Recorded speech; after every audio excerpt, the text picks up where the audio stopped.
Pursued, Part 5.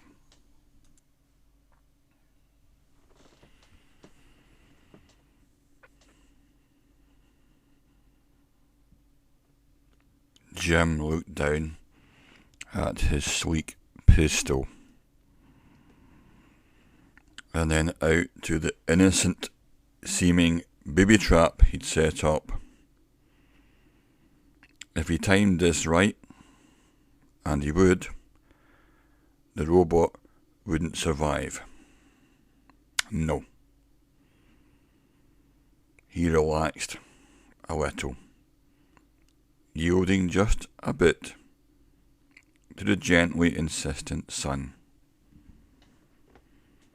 A bird whistled softly somewhere above him, and a fish splashed in the lake. Then suddenly, he was wrenched into full awareness. Damn! Of all the times for a grizzly to come snooping about,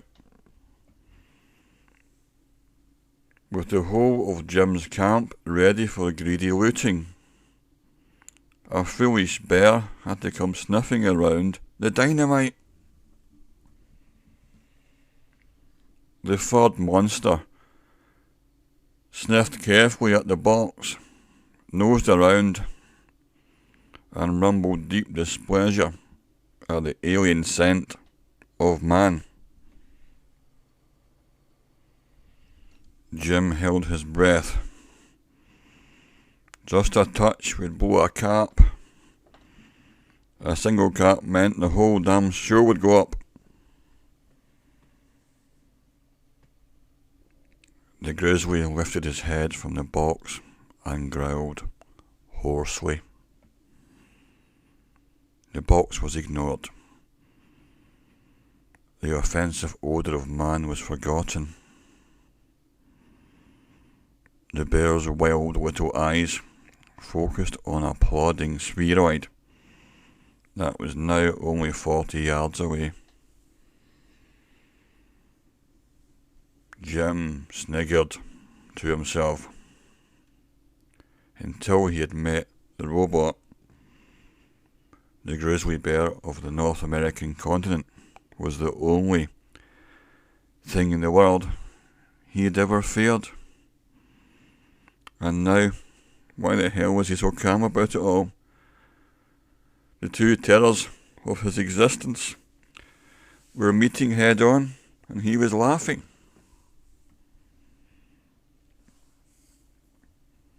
He shook his head, and the side muscles of his neck hurt. He looked down at his pistol,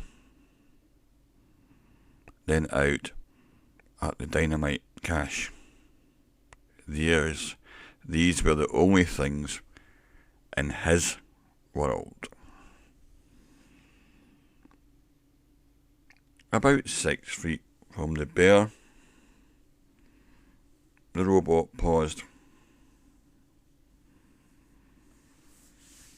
Still in the grip of almost idiotic detachment, Jim found himself wondering again what this robot thing was and where it come from. The grizzly arose on its haunches, the embodiment of utter ferocity. Terrible teeth flashed white against red lips. The businesslike robot started to roll past. The bear closed in, roaring. It cuffed at the robot, a mighty paw, armed with black claws sharper and stronger than scythes, made that cuff. It could have disemboweled a rhinoceros.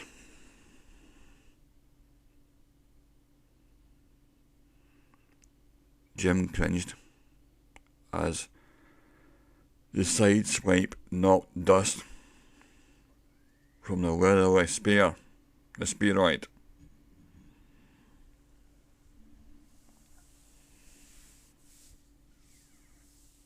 The robot was hurled back several inches. It paused, recovered, and with the same dreadful casualness it rippled on, this time making a wider circle, ignoring the bear. But the Lord of the Woods wasn't settling for any draw. Moving with that incredible agility which has terrified Indians, Spanish, French and Anglo-Americans since the first encounter of any of them with this species, the grizzly whirled, sidestepped beautifully and hugged the robot. The terrible, shaggy forearms of the bear tightened. The slavering jaws champed at the grey surface.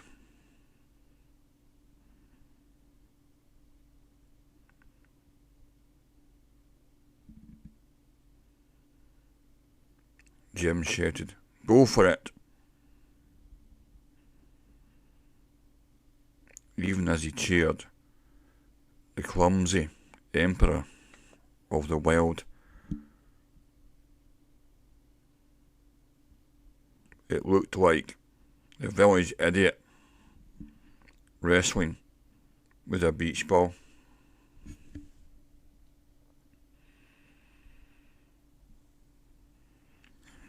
Then silver metal gleamed bright against the grey. There was a flash, swift and deadly. The roar of the king abruptly became a whimper, a gurgle, and then there was nearly a ton of terror wallowing in death, its throat slashed open. Jim then saw the bloody blade retract into the grey spheroid, leaving a bright red smear on the thing's dusty hide. And then the robot rolled forward past the giant corpse, implacable, still intent on the man's spoor, his footprints, his pathway.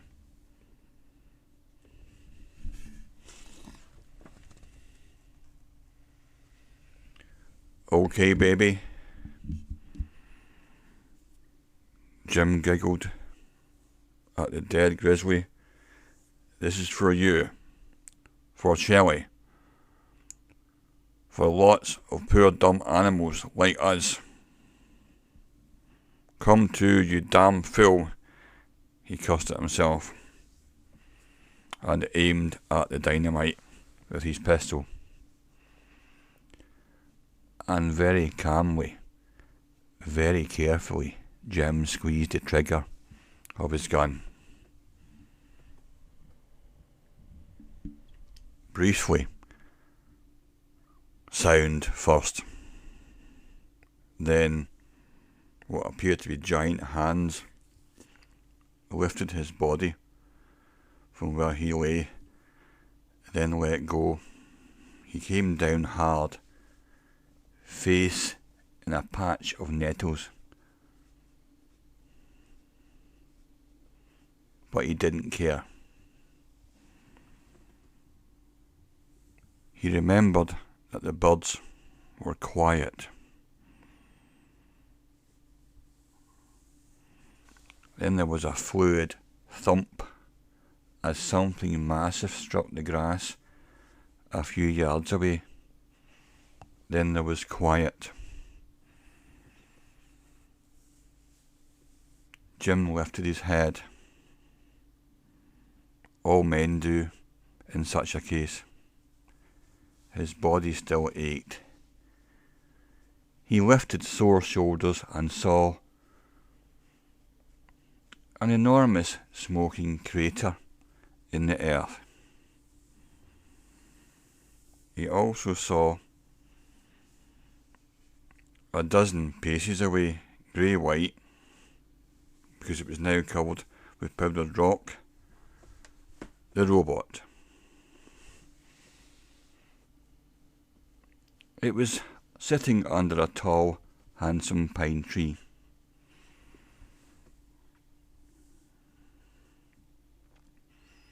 Jim watched and wondered if the ringing in his ears would ever stop as the robot rolled towards him.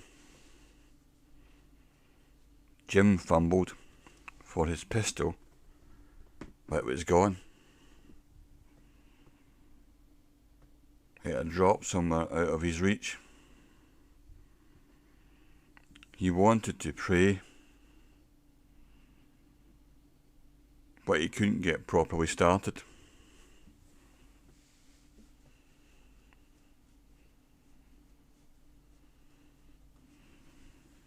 The robot was a foot away now, and Jim closed his eyes.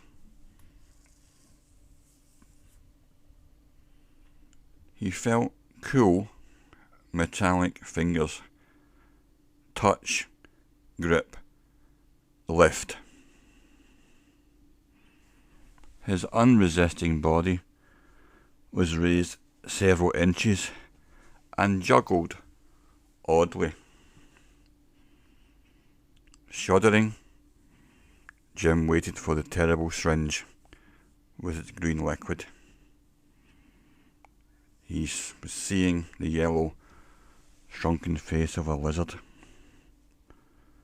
with one eyelid a-tremble. Then, dispassionately, without either roughness or solicitude, the robot put him back on the ground.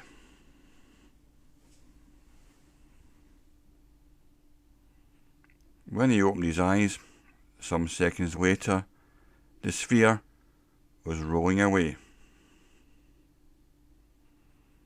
Watching it go, he sobbed dryly.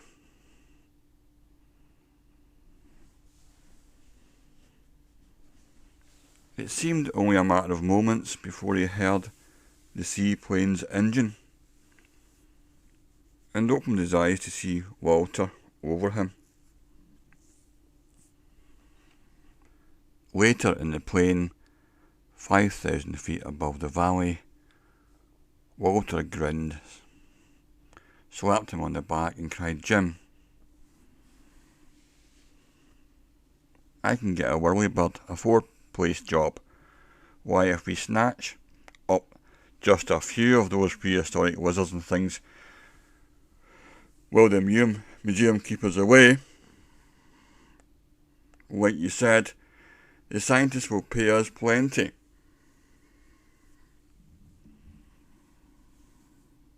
Jim's hollow eyes lit up. "That's the idea," he agreed. Then, bitterly, "I might just as well have stayed in bed." Evidently, the damn thing didn't want me at all. Maybe it wanted to know what I'd paid for these pants. Barely touched me and let go. And how I ran. "Yeah," Walter said. "That was damn queer. And after that marathon, I admire your guts, boy." His mate glanced sideways at him, at his haggard face. "That night's run for you cost you plenty. I figure you look like you've lost over 10 pounds.